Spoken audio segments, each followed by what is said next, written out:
What's up, Star Wars fans? My name is Prince, and I'm an urban acolyte. In this video, I want to kind of give my reflection or share my thoughts about what Freddie Prinze Jr. had to say in that podcast interview, the clip that has been driving everybody crazy the last couple of days.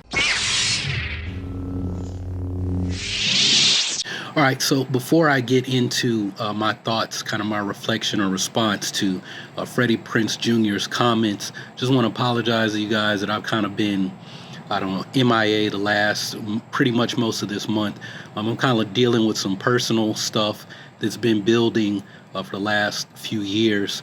I don't really want to talk about it here because that's not what the topic of this video, but you guys will know very soon, probably like in next month. You guys will know what was going on, and even my personal training clients have kind of been in the dark. I'll be cluing you guys in, and while I'm on that topic, I'm going to be taking on some additional clients at the end of the month as these guys' program wraps up, and maybe some of them want to go do something else, or maybe they want to stick on. Either way, I'll be taking on new clients at the end of the month. Anyway, as far as the Star Wars is for Kids rant that Freddie Prinze Jr. Said on that podcast, I agree with him 100% on what he said.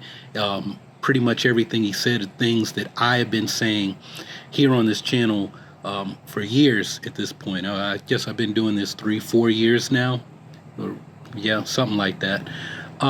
Star Wars is for kids. Now I know I've been seeing comments, who would make a kid movie where Darth Maul gets cut in half, right? Well, it's for kids, but let's go back, or if you didn't know this, then you're hearing it for the first time, but if you did already hear it, we're going back to what George Lucas said to Jon Favreau when he visited the set of The Mandalorian. He said, remember that these stories are for 12-year-olds, right? Star Wars is for kids, but it's the target audience.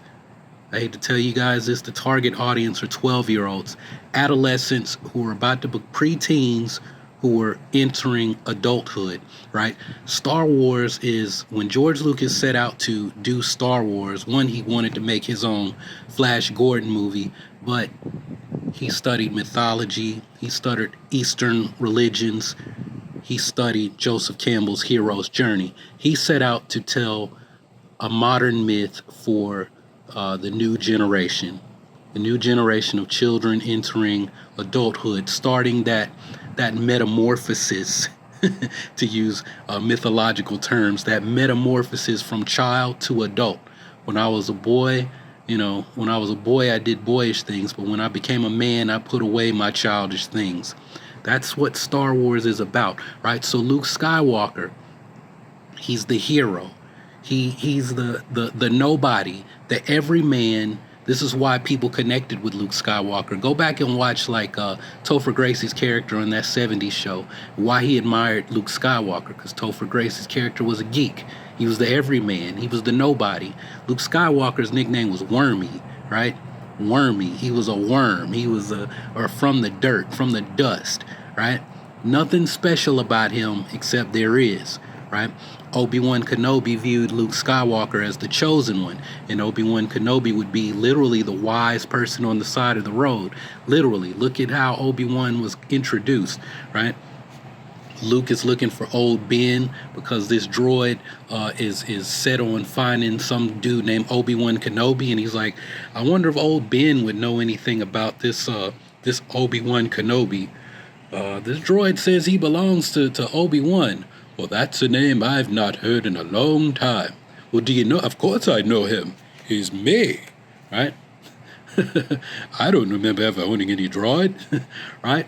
That's Luke finding the wise person on the side of the road. And I was explaining this to someone that I've been doing business with yesterday about this whole idea of the hero's journey. The Star Wars is the modern myth for the new generation, right? People say, well, it's time for us to move away from the hero's journey. Well, whatever the dude is, the lore master or whatever his channel's called now, I don't know. I'm like, I don't know how. Actually, I do know how you can not understand that concept but grow a big following on YouTube. And the truth is that a lot of people, at least the Star Wars fandom on YouTube that watches these videos, it appears to me that the majority of them don't care, right? And so Freddie Prinze Jr. was right. They have this comic book, this video game idea of how the Force works in Star Wars.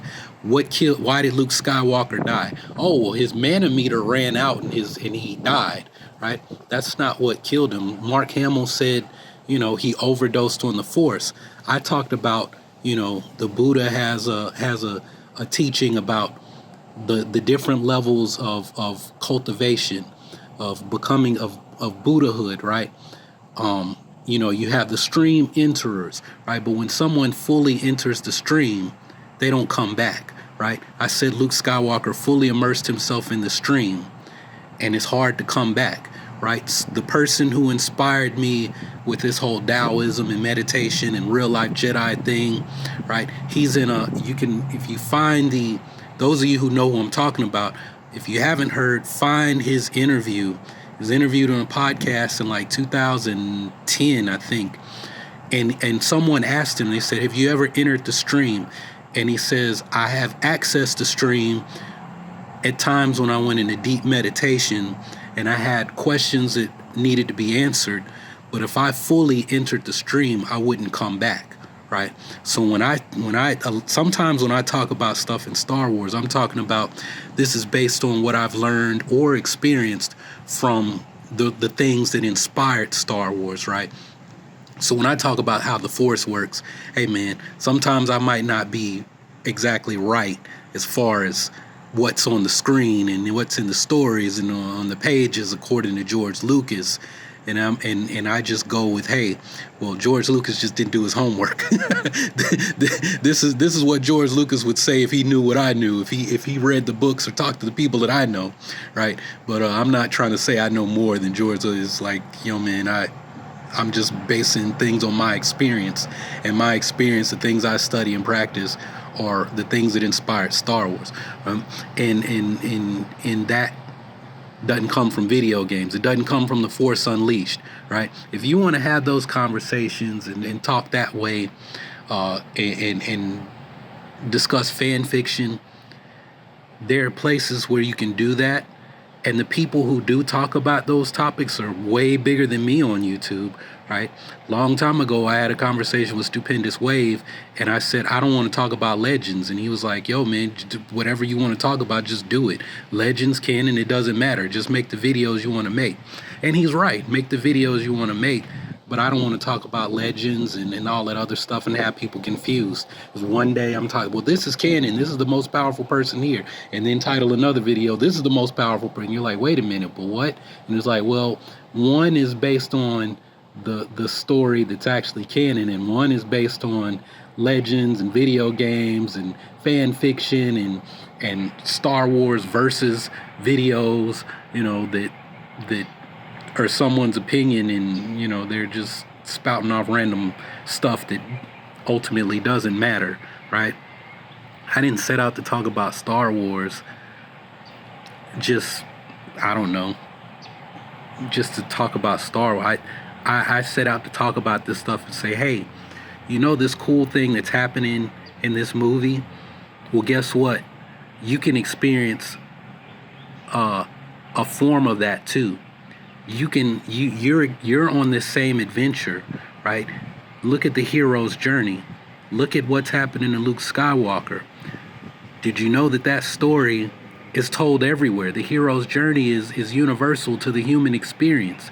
If you're talking about Buddha's story, Jesus of Nazareth's story, Moses' story, I'm trying to think of Horus's story, Krishna's story, right? I can't think of Joseph Campbell tells like some Inuit, some Eskimo hero story, his hero's journey. If you pull these hero narratives from any culture, they follow this path. A person, the everyman, finds a wise person on the side of the road that says, you're special. There's something special in you. The Force is strong in my family. My father has it. My sister has it. and you have that power too, right? Now, the Star Wars experts listen to that and they say, well, that's Rey, that's Luke definitely telling Rey that that's his daughter. And I'm like, yo, man, that's the hero's journey. Luke is the wise person on the side of the road that says, you were nobody until today. Today, I'm going to tell you that you've always been someone. And in this story, I have the Force, and my father had the Force. My sister has the Force. And guess what? You have that power too, right? And this is your call to adventure. You've got to become the boon giver. For Rey, first off, Luke Skywalker, Obi-Wan believed that he was the new chosen one, the real chosen one, because Anakin turned to the Sith, fell to the dark side. He was supposed to destroy the Sith, not become one. His heart was broken, and he put everything into Luke Skywalker. That one day he would train Luke, and Luke would defeat the Emperor and Vader and restore balance to the galaxy. But Luke's greatest strength was his compassion, right? That I'm not going to be a warrior who defeats the Emperor and Vader, my father. I'm going to make Vader accept it. There's always been a glimmer of the light. The Force has ways of striking back. Darth Plagueis said that. That's canon. The Force has ways of striking back. What Freddie Prinze Jr. said about Palpatine, and Palpatine knowing, okay, well, if I kill Anakin, the Force is going to find another way to balance itself. Darth Plagueis said that. It's canon. It's in the Tarkin novel, for those of you who like to check me on everything, right?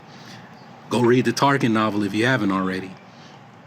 Force has ways of striking back. The Force wants to be in balance. It's homeostasis. If you don't know that word, go Google it or get you a biology book, anatomy and physiology book.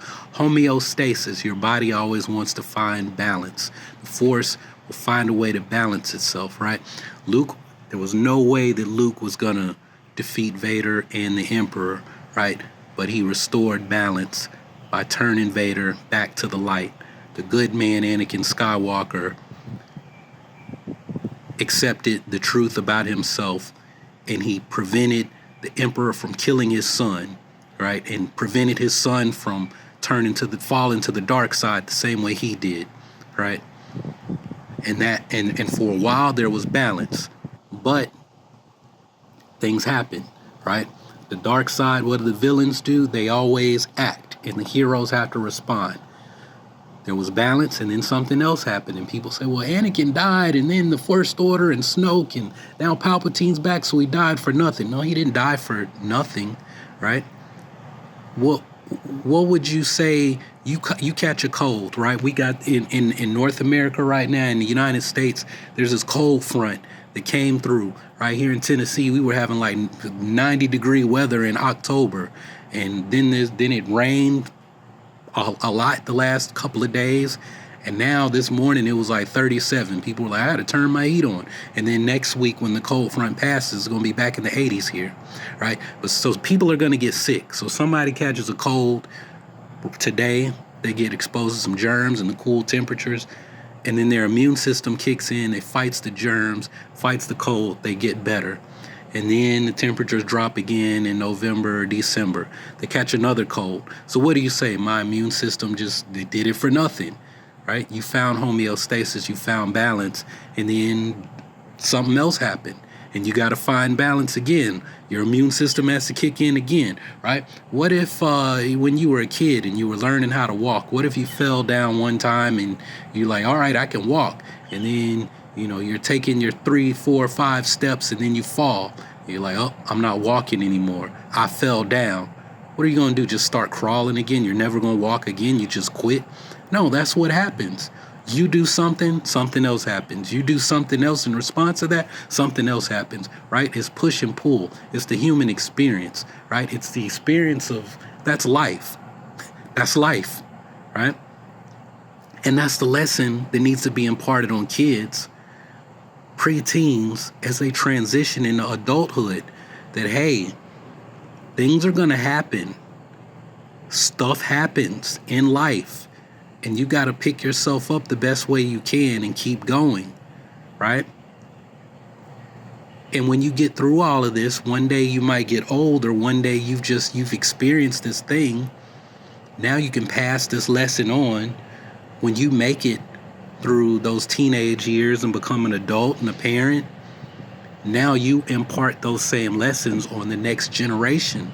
That's the boon giver. That is Star Wars, right? Luke Skywalker, he thought he was the chosen one. But his job was actually, and in a way he was, but his real task was to redeem the chosen one, for the chosen one to finish the work that the Force put him there to do, was to combat the darkness that was caused by Palpatine. Palpatine's actions caused Shmi Skywalker to conceive Anakin. He didn't do some magic dark side spell, and he wasn't Anakin's father. It was his actions that created the conditions for the prophecy, the time of the prophecies to be at hand, right? The growing darkness, right? When the Kyber that is not Kyber appears, the time of the the prophecies is at hand, right? Qui-Gon learned that, and Obi-Wan found the Kyber that is not Kyber, right? Is the fake Kyber crystals, right? That made him have an orange lightsaber, but that it created a energy that was like resistant to lightsabers or something, like some kind of force field, right? Read Master and Apprentice if you have no idea what I'm talking about. Claudia Gray, came out in the spring, right? So Palpatine's actions created the conditions for Anakin to be born. And then what happened? Anakin, wanting to end the Clone Wars and save his wife and his children, but he thought child, fell to the dark side. Some out of selfishness, mostly out of fear, right? In fear, you can do things that you think you think you're making the right decision, but you're afraid, and that fear causes irrational thoughts, and it turns out that fear is an irrational thing in and of itself. You can be afraid that something's going to happen, but that fear you're projecting into the future, right? And the part of the brain that is active when you're thinking about the past or when you're thinking about the future is the same part of the brain that's active during imagination. So the past is not real, you're imagining it. The future is not real, you're imagining it, right? You're seeing things from a certain point of view, right? The only thing that's real is the present. And sometimes even your idea of the present is skewed, right? It's just like how The Last Jedi sucked and ruined Star Wars, but The Last Jedi was the deepest movie in the Skywalker saga, and it's the best Star Wars movie of all time. These are different points of view, different opinions. Which one is right? Everyone's opinion, everyone's point of view is right in their own mind, right? And a lot of it is based on past things and future things. This movie has nothing to do with the other ones, and it's completely out of nowhere. Well, you're projecting about things in the future, because how do you know Episode 9 isn't gonna make The Last Jedi make perfect sense? Or some people are ignoring that The Last Jedi literally picks up where The Force Awakens left off and incorporated a lot of the things that J.J. Abrams was not able to put into The Force Awakens due to time constraints, right? It's like, well, these are ideas that I have for the movie, but I can't put them in. But I'm gonna leave it up to Ryan to figure out if he wants to use these other things and how he wants to go about doing it, how he wants to answer the questions that I went into The Force Awakens and trying to answer but didn't. And one of them was, who is Luke Skywalker? What is the Force? What does the Force mean to this new generation, right? Those are questions that J.J. Abrams set out to answer in The Force Awakens and left it up to Rian Johnson to answer in The Last Jedi. And then even then, J.J. will have to pick up where they left off in The Rise of Skywalker, right? But all of this, it all boils down to, these are questions, these are lessons for children transitioning into adulthood. Have to learn, have to answer. Don't get too caught up in the narrative. This person got their hand cut off. This person got their head cut off. This person got cut in half, right? At the end of the day, these stories are for 12-year-olds who are struggling with adulthood. And when you come back and look at them when you're older, you can start to look at things on a deeper level because there's depth to the stories. Yeah, it's a silly fairy tale set in space with space samurai ninja dudes with laser swords, and you enjoy it or you don't enjoy it. And then you get older and you're like, oh, what inspired this, and what's going on with the political structure here? What's the philosophy about? You can start to answer these questions when you get older and you're able to look at this stuff on a deeper level. What inspired this, and what is the real message behind this? But the basic message here is that you have the everyman, the nobody, and they discover that they are somebody, and they are put here for a purpose, for a mission, to make things better for the people coming behind them. And one of the things I told you guys to do in my last Jedi review videos, I said, when you look at Star Wars, ask, why is this happening? What is the bigger message behind this? And if you're a religious person, or you don't have to be religious, I just say religious because you'd be familiar with the stories. Look at mythology, just like Freddie Prinze Jr. said. Look at these characters in mythology and start to see the mirrors, the comparisons, the similarities. And that'll make Star Wars make a whole lot more sense to you. Anyway, I got to, my car is getting repairs and they're calling me right now to come and pay my money and get my vehicle. So I'm going to end this. Thanks for hanging out. This was a kind of a off the dome, me talking, kind of a cathartic experience for me with all the stuff I'm dealing with right now.